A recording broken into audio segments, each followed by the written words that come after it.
This was a new endeavor for the department in Federal Highway Louisiana Division. So in that regard, it was not difficult. It was not a difficult endeavor, but it was something new.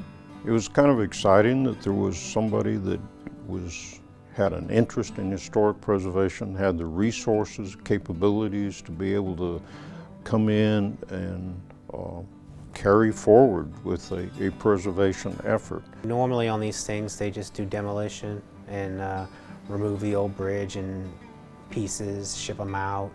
Had never dealt with removing something and trying to keep it together.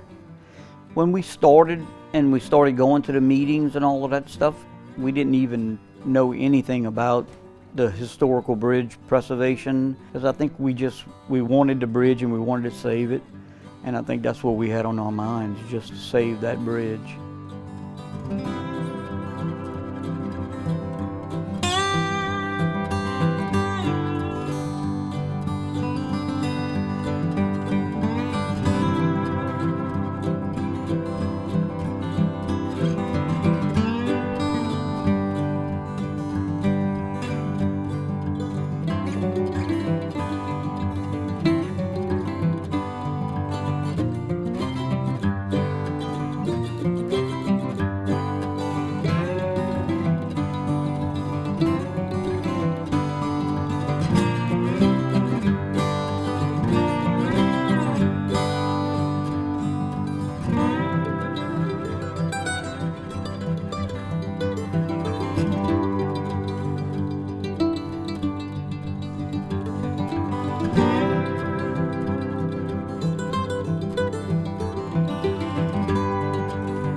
It was functionally and structurally obsolete. It was a one-lane bridge on a two-lane highway that was built in the World War II era and could not be rehabbed to an extent anymore. So the department wanted to replace it. The amount of monies that legislatures set up are somewhat limited when you start dealing with rehabilitation or preservation of bridges. It gets very expensive, and the cost of demolishing is fairly low compared to the overall cost of keeping a bridge going. In the process of getting permits, the U.S. Coast Guard asked that we verify the historic nature of the bridge. During the environmental process, it had been determined not eligible for the National Register of Historic Places, not historic. And when we revisited that, it was determined that the bridge was eligible. With historic preservation, there's a wide range of views of acceptability of should highway trust funds be used for these activities. And finding the balance between preservation and what the funds originally set up for, transportation, is a challenge in any circumstance in almost any organization. Part of the memorandum of agreement included a marketing plan, and that is to make the bridge available to other entities who may want to take the bridge. The marketing plan is a typical thing for historic bridges. Federal Highway, part of Federal Highway's guidance is to make the bridge available to others for historic preservation. So it's a summary of the bridge, what the bridge is, why it's historic, and what the department was proposing to do with the bridge. And so it marketed for another entity to take the bridge to preserve the entire bridge or part of the bridge. The Oaklawn Bridge was not difficult to market. It was the normal, usual process that we have, but in this case, we had an adjacent property owner, Bruce Sochet, who he had been out there with the crews doing maintenance or survey on the bridge, and he already knew that the department proposed to replace it. He was already interested, when he found out the bridge was historic, he was interested in taking a part of it and putting it on his property. You know, we were concerned about what would happen to it and how they were going to take it out and what they were going to do to it. And, you know, we were interested in it because our property is right up against the bridge. I guess we heard from someone else that the bridge was going to be, you know, auctioned as a historical landmark. And so then we were interested and we started, you know, getting into it and trying to figure out, and we started going to Baton Rouge to the meetings. And we had to work out logistics details, figure out what needed to be done. And part of that was an agreement between DOTD and Bruce Sochet, outlining details of what would happen to the bridge, how much in funds were available to him for the historic preservation, including logistics such as invoicing, because this is reimbursable. The money's available, but it's on a reimbursable basis. To do this, we had to close the channel, we had to get Coast Guard approval, and we had to get with the local industry, Sterling Sugar and such, to make sure they didn't have boats going through while we were closing the channel for this.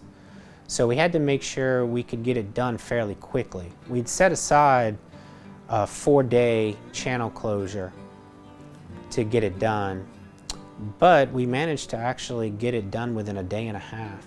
But it was a complex process. We had to drive a lot of temporary piles and build up framework to get it off of there. We had to have some jacks installed to lift it. We had to put on rollers, and we had to put different wires connected to it so they could pull it off. And they used, you know, rollers on a beam to basically roll the thing off. Our big concern was if one of the rollers accidentally rolled off, the whole thing could fall. We had a lot of people, we had cables attached to it with people holding ropes to kind of keep it balanced. When you're dealing with demolition, you're destroying, you really can't go wrong, but trying to keep it intact, it's a lot more complicated. The plans we have for the bridge is to put it across a pond that we have at the very front corner of the property. When I cleaned the pond out, I set the pond up so I could move the bridge onto it. I left a lane or a road access coming into the center of the pond until we knew, you know, that the bridge was we were gonna get it. And, you know, once we got the bridge, we had, you know, we made sure we kept it so that I would be able to do the center pivot, you know, as just going by vehicle, not having to do all that by boat in the middle. And so when the bridge gets there, it's gonna go across the pond, and then I'll take out the land part that's underneath it, and while it's open, and then when the bridge closes, you'll be able to walk all the way across. So you'll be able to park right there on the property at 87 or at 323, and you'll be able to walk onto the bridge. It'll be a ramp going on and a ramp going off, and I think it'll be eye-appealing, and I think people will come to see it.